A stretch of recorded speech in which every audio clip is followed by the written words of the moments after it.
तपाईहरु भर्खर भर्खर कोरिया आउनु भएको छ, एक ठाउँबाट अर्को ठाउँमा जान, घुमडुल गर्न, साथीभाइ भेट्न एकदम गाह्रो भएको छ हैन।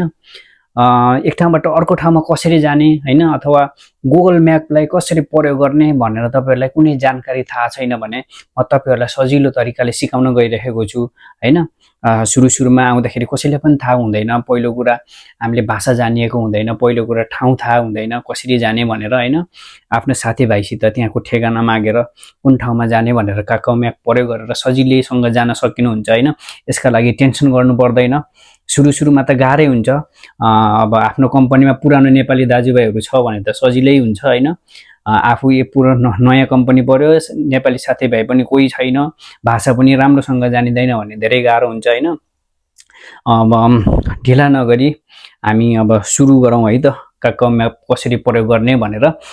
यसका लागि तपाईहरुले यो मेरो युट्युब च्यानललाई सब्स्क्राइब गर्नु भएको छैन भने सब्स्क्राइब गरिदिनु होला है त। अब ढिला नगरी अगाडि बढौँ है त। यसका लागि हामी सबैभन्दा पहिला आफ्नो मोबाइलमा काकाउ म्याप डाउनलोड गर्नु भएको छैन भने आफ्नो काकाउ म्यापलाई डाउनलोड गर्नु पर्दछ हैन। काकाउ म्याप डाउनलोड गरिसकेपछि यहाँनिर यस्तो इन्टरफेस आउँछ काकाउ म्याप भनेर। मैले चाहिँ पहिले नै डाउनलोड गरिसकेको थिएँ हैन। अब यो काकाउ म्यापमा क्लिक गर्ने। यो क्लिक गरिसकेपछि यस्तो इन्टरफेस खुल्छ। अब यस्तो इन्टरफेस खुलिसकेपछि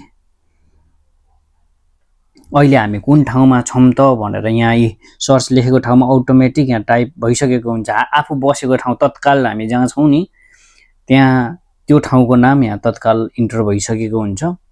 अथवा इन्टर नभए पनि हामी यहाँनिर जान सक्छौं। खिलछात्की भनेको ठाउँमा यहाँनिर एरोले यस्तो देखाएको छ। यो खिलछात्की भनेको ठाउँमा क्लिक गर्ने। यस्तो क्लिक गर्ने बित्तिकै ह्यानविची भनेर लेखेको छ नि, यो ह्यानविची भनेको करेन्ट प्लेस के अहिले हामी जुन ठाउँमा बसिराखेका छौं हैन, त्यो ठाउँको यो एड्रेस हो। हामी अहिले चाहिँ यो ठाउँमा छौं। अब हामीलाई जानुपर्ने कहाँ त हैन, हामी अब चाहिँ जानुपर्ने कुन ठाउँ हो त भनेर हामीलाई सर्च गर्नुपर्ने हुन्छ। त्यसका लागि यहाँनिर लेखेको छ थोचाकजी इम्न्याक भनेर लेखेको छ। यहाँनिर हामी पुग्नुपर्ने ठाउँको नाम यहाँ लेख्न सक्छौं हैन। यहाँ लेख्यो जस्तै म चाहिँ सुवनयाक जानु पर्यो। सुवनयाक जानुपर्ने भएको हुनाले यहाँ सुवनयाक लेख्यो भने यहाँ डाइरेक्ट हजुरले पनि लेख्न सक्नुहुन्छ। म पहिल्यै टाइप गरिसकेको भएर यहाँ तल देखाएको छ यहाँनिर। यसलाई क्लिक गर्छु। यसलाई क्लिक गर्ने बित्तिकै यस्तो इन्टरफेस खुल्यो। हेर्नु, हामी यहाँ बसबाट जानको लागि यस्तो छ। 1 घण्टा 27 मिनेट लाग्दो रहेछ हामी सुवनयाक पुग्न, सुवन ट्रेन स्टेसन पुग्नको लागि हैन। अब सुवन स्टेसन पुग्नको लागि 1 घण्टा त लाग्ने भयो, तर कुन स्टेसन कुन बस स्टपबाट कसरी बस चढ्ने, कुन नम्बरको बस चढ्ने भनेर जान्नको लागि यहीँनिर टच गर्नुस्। यहाँनिर क्लिक गरिसकेपछि यस्तो इन्टरफेस खुल्यो। यहाँबाट म्यापबाट हेर्ने भने यहाँनिर माथि यस्तो देखाएको छ हैन। म्यापबाट अब हामी चाहिँ बसबाट जाने हो हैन।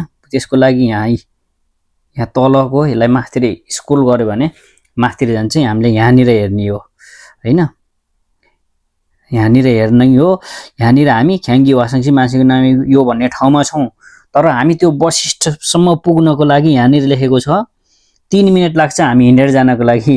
यहाँनिर देख्नुभयो नि मान्छे हिँडेको यस्तो चिन्ह देखाएको छ नि, यो चिन्ह भनेको हामी हिँडेर जानुपर्छ। यो खुमगाङ फोरान्जे आफातु छङमुनकाजी हिँडेर त्यहाँ पुग्नलाई 3 मिनेट लाग्ने रहेछ।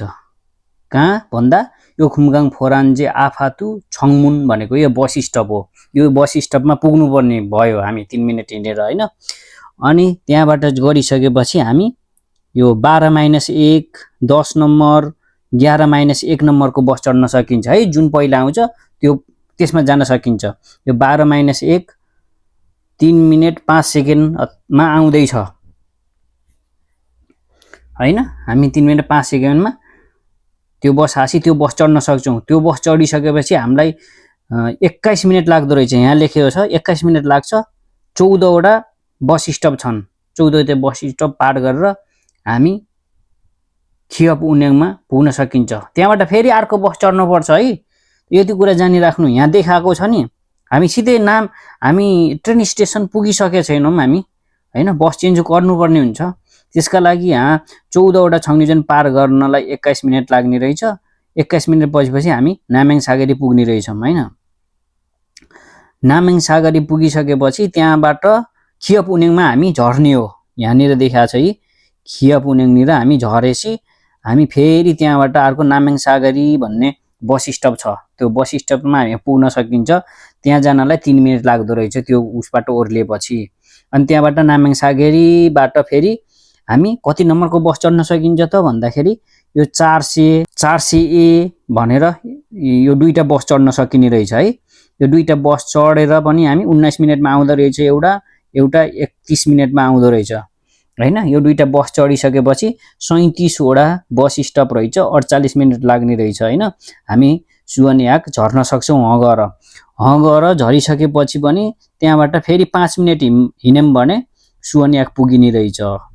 यसरी नै हजुरहरू एक ठाउँबाट अर्को ठाउँमा जान सक्नुहुन्छ हैन। हामी सुरुमा आउँदा सबैलाई गाह्रो हुन्छ, केही कुरा जानेको हुँदैनौँ हैन। यसरी हेरेर सिक्न सक्नुपर्छ है त। यस्तै हो साथी, परदेशको ठाउँ हर कुरा जानिँदैन। यस्तै अहिले त धेरै सुविधा छ हैन, हामी धेरै सुविधाहरू प्रयोग गरेर पनि हिँड्न सकिन्छ हैन। अहिलेको हामी जेनेरेसनहरू एकदम ट्यालेन्ट छौँ हैन, इन्टरनेटको जमाना छ हैन। ल त साथीहरू, आजलाई यति नै।